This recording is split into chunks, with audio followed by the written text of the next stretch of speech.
pemikiran, digulirkan terus seperti itu. Akhirnya hingga saat ini betul-betul menjadi ibarat bui di dalam diri umat Islam.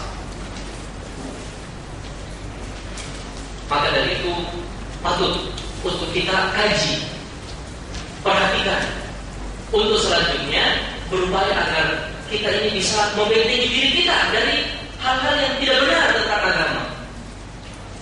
Yang juga diharap dari itu kita bisa membentengi umat ini secara umum. Maksud dari upaya ini hanyalah agar persatuan umat dapat lebih terwujud. Apa yang kita lakukan adalah tidak lebih dari seperti yang Allah sebutkan di dalam Al-Quran. In uridu illa islahan mastata'tu. Yang kita inginkan hanyalah kemaslahatan bagi umat kita. Umat kita secara internal, umat Islam. Semampu kita. Wa ma taufiqi illa billah. Dan tidaklah kita mendapatkan taufik itu dari Allah. Alaihi tawakkaltu wa ilaihi unib. Dan hanya kepada Allah kita bertawakal dan kita mengembalikan segala urusan kita. Hanya sekali sangat berbahagia. Ada 6 poin yang kita bahas dalam makalah ini. Yang pertama adalah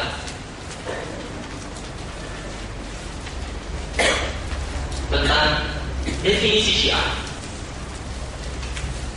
Syiah itu apa dan siapa-siapa mereka, kemudian pemikirannya gimana. Yang kedua adalah tentang nama, nama-nama atau kelompok-kelompok Syiah. Yang ketiga adalah sejarah munculnya Syiah, baik sebagai pemikiran maupun sebagai kelompok. Yang selanjutnya adalah garis-garis besar pokok-pokok ajaran dari kaum Syiah. Yang kelima adalah tentang hubungan mereka dengan umat Islam dalam sejarah umat ini. Dan yang ketujuh nanti kita lihat selanjutnya nanti kita tentang beberapa rekomendasi kita dari kegiatan seperti ini. Hadirin sekalian yang sangat berbahagia, Syiah, kata Syiah di dalam bahasa Arab, kata Syiah dalam bahasa Arab disebut juga di dalam Al-Quran. Wa inna min syi'atihi la Ibrahim. Syiah itu berarti pengikut. Syiah juga berarti penolong dalam konteks bahasa Arab, kata Syiah. Kalau kita mengatakan ini adalah Syiah saya, artinya ini penolong saya, pengikut saya.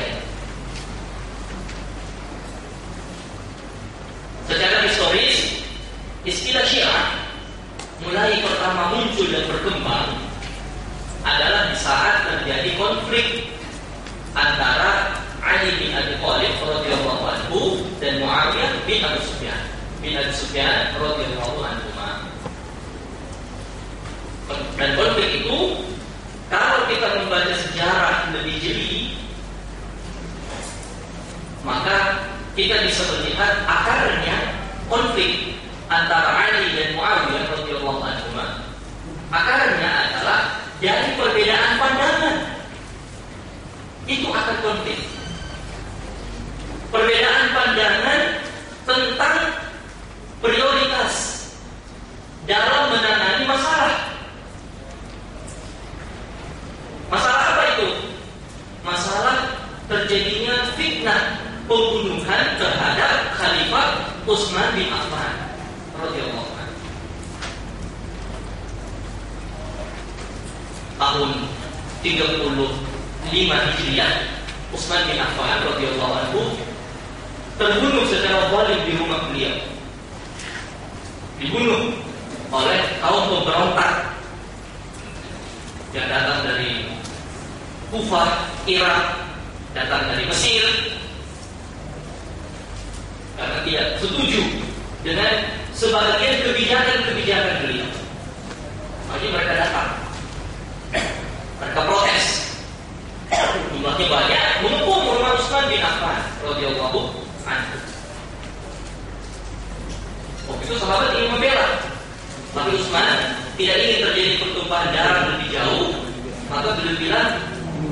kembali ke rumah kalian masing-masing. Kepada para sahabat. Sebab beliau juga mengingat bahwa Rasulullah SAW pernah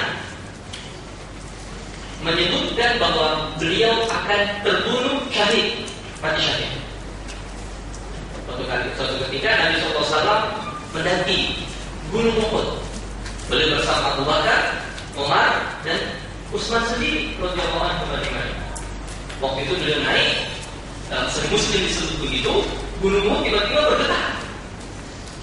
Dan Nabi menyampaikan Gunung Uhud bergetar karena gembira, karena senang, didaki oleh orang-orang mulia. Maka Nabi menghentakkan kaki beliau ke Gunung Uhud mengatakan, "Uthbut ya Uhud, tenang wahai Gunung Uhud. Fa inna 'alaika nabiyyan wa siddiqan wa syahidain." Atau wa syahidain. Karena kamu sekarang sedang didaki oleh seorang nabi, seorang siddiq, dan dua orang yang akan mati syahid.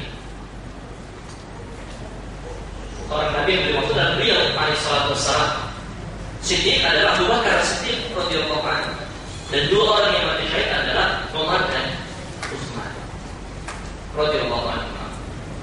Umar setelah dibunuh oleh seorang Majusi yang berkedok Muslim, maka Utsman juga melihat radhiyallahu anhu itu sudah ada tanda-tanda bahwa beliau sudah akan terbunuh.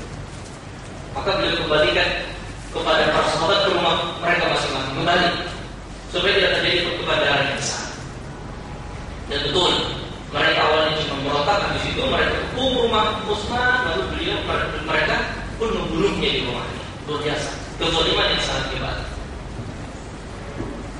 Setelah itu mereka kembali ke Kufah. Ali radhiyallahu anhu dilantik menjadi khalifah, dibaiat menjadi khalifah, dan memindahkan ibu kota khilafah dari Madinah ke kota Kufah. Maka terjadi perbedaan pandangan. Waktu itu Muawiyah radhiyallahu anhu adalah gubernur Utsman bin Affan di negeri Syam, dan beliau adalah salah seorang keluarga dari Utsman bin Affan. Maka keadaan yang tidak stabil, fitnah yang begitu besar, terbunuh seorang khalifah, terbunuh, itu fitnah yang sangat besar. Walaupun mereka tidak mengatakan terus terang bahwa mereka mengkudeta, tapi para sahabat yang masih hidup pun segera menyerahkan kepada Ali bin Abi Thalib radhiyallahu anhu, khalifah, beliau dibaiat. Nah, Muawiyah mengatakan, bagi kami keluarga Utsman itu memprioritaskan darah keluarga kami. Kami mau semua pembunuh keluarga kami, yaitu Utsman bin Affan radhiyallahu itu segera dicari dan segera qisas. Segera qisas. Setelah Anda mengqisas, kami pun berbaiat. Kami membaiat Anda, tapi dengan syarat itu. Selesaikan dulu orang-orang yang membunuh Utsman, qisas mereka. Nah, Ali bin Abi Thalib padanya tidak begitu. Beliau mengatakan, saya khalifah. Kondisi sekarang tidak stabil. Kalau kita membunuh orang-orang ini, fitnahnya semakin besar. Karena itu akan membuat keadaan menjadi lebih parah. Kondisi yang tidak stabil ini kita stabilkan dulu. Kita atur, kita stabilkan. Setelah itu baru kita cari satu persatu orang-orang itu. Kita qisas. Maka beliau bilang, kalau begitu serahkan baiat, berbaiat dulu. Kita stabilkan kondisi, setelah itu baru kita qisas.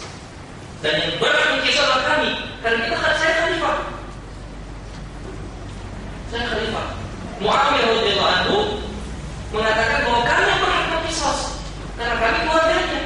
Dan Allah sebutkan di dalam Al-Quran. Surah Al-Isra kata Muawiyah radhiyallahu anhu, Allah berfirman, "Wa man qutila mazluman faqad ja'alna li waliyyihi sultanan." Siapa yang terbunuh dengan kezaliman, maka kami berikan kepada para walinya jalan untuk membalas. Yang beliau tafsirkan